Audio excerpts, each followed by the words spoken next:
All right, today we're jumping right into a world that's basically rewriting the rules of money as we know it. Digital assets. You've probably heard all the buzzwords, but it can get kind of confusing, right?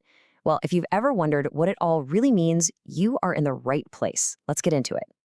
So, to really get to the heart of this, let's start with a simple, but honestly, a pretty radical question. What if your money didn't need a bank? I mean, seriously, just imagine sending money to anyone, anywhere in the world, with no middleman, nobody taking a cut or telling you yes or no. That one single thought, well, that's the spark that lit the fuse for this entire digital asset revolution.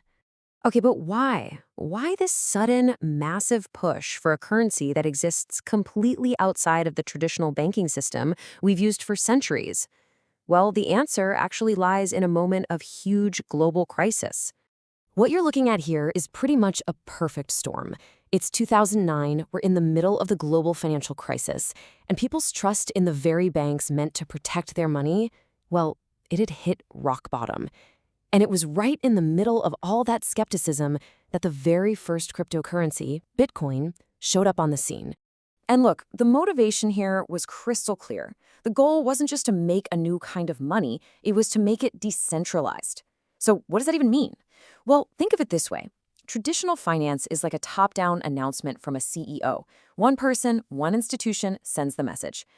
A decentralized system, that's more like a massive group chat where everyone has a copy of the entire conversation. No single person is in charge. It was all about building a system where a few big players didn't hold all the power. Now, quick pause. We got to get a couple of key terms straight because you're going to hear them a lot. Digital asset is the big umbrella term. It's for anything of value that only exists in a digital form. Then you have crypto asset. That's a specific type of digital asset that uses something called cryptography, which is basically super complex code to keep it secure. So remember, all crypto assets are digital assets, but not all digital assets are crypto assets. So what's the magic that makes all this crypto stuff even possible? The answer is the blockchain. Try to imagine a shared digital notebook, a ledger, that's copied and spread across thousands, even millions of computers. There's no one single person or company in control. And that advanced cryptography we just talked about, it locks everything down, making every transaction transparent, permanent, and incredibly difficult to mess with. After Bitcoin came out, the digital asset world didn't just grow, it exploded. We're not just talking about one thing anymore. It's like a whole family tree of assets has sprouted up, and each one was designed to solve a different kind of problem. One of the biggest problems for those early cryptocurrencies was that their prices were all over the place. I mean, extreme volatility. And sure, those wild price swings might be exciting if you're a trader, but they're not exactly practical if you just want to buy a cup of coffee, right? That instability was a huge barrier to them being used for just normal, everyday stuff. So, to fix that crazy volatility problem, new types of assets started popping up. We got stablecoins, which try to keep a steady value by pegging themselves to a real-world asset, like the US dollar. Then came tokens, which are kind of like digital keys. You've got security tokens that can represent an investment, like a digital piece of a company. And you've got utility tokens that give you access to a service, almost like a digital ticket.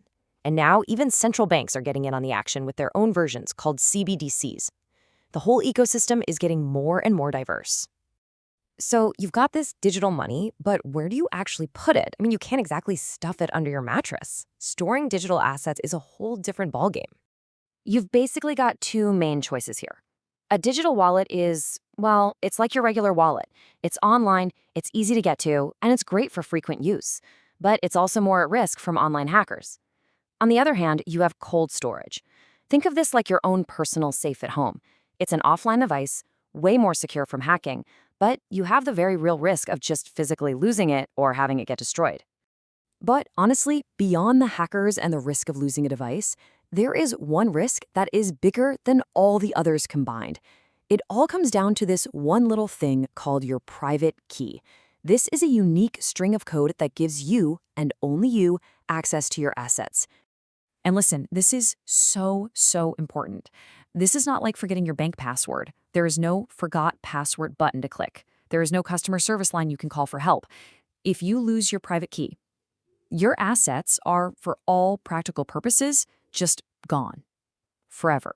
So that brings us to the bigger picture when it comes to risk. Because let's be honest, as a new and constantly changing field, the whole world of digital assets can feel a bit like the Wild West, and it comes with its own unique set of dangers. So let's just run through the big ones. We've already talked about the high volatility and the absolute disaster of losing your private key. But you've also got to worry about hacking and major security breaches. Then there's the whole uncertain regulatory mess. And you even have the risk that some coins can just be discontinued, pretty much wiping out their value overnight. And let's just zoom in on that regulation risk for a second. It's a huge deal. Think about it. Governments all over the world are still trying to figure out how to handle this new kind of asset. Without everyone on the same page globally, the roles are constantly changing. This creates a really uncertain environment that just adds another layer of complexity for pretty much everyone involved. Okay, so with all this crazy change, all this innovation, and yeah, all this risk, where is this all heading? What does the future actually hold? And what's it going to mean for how all of us use money? Well, one of the biggest things to watch for right now is the rise of central bank digital currencies, or CBDCs.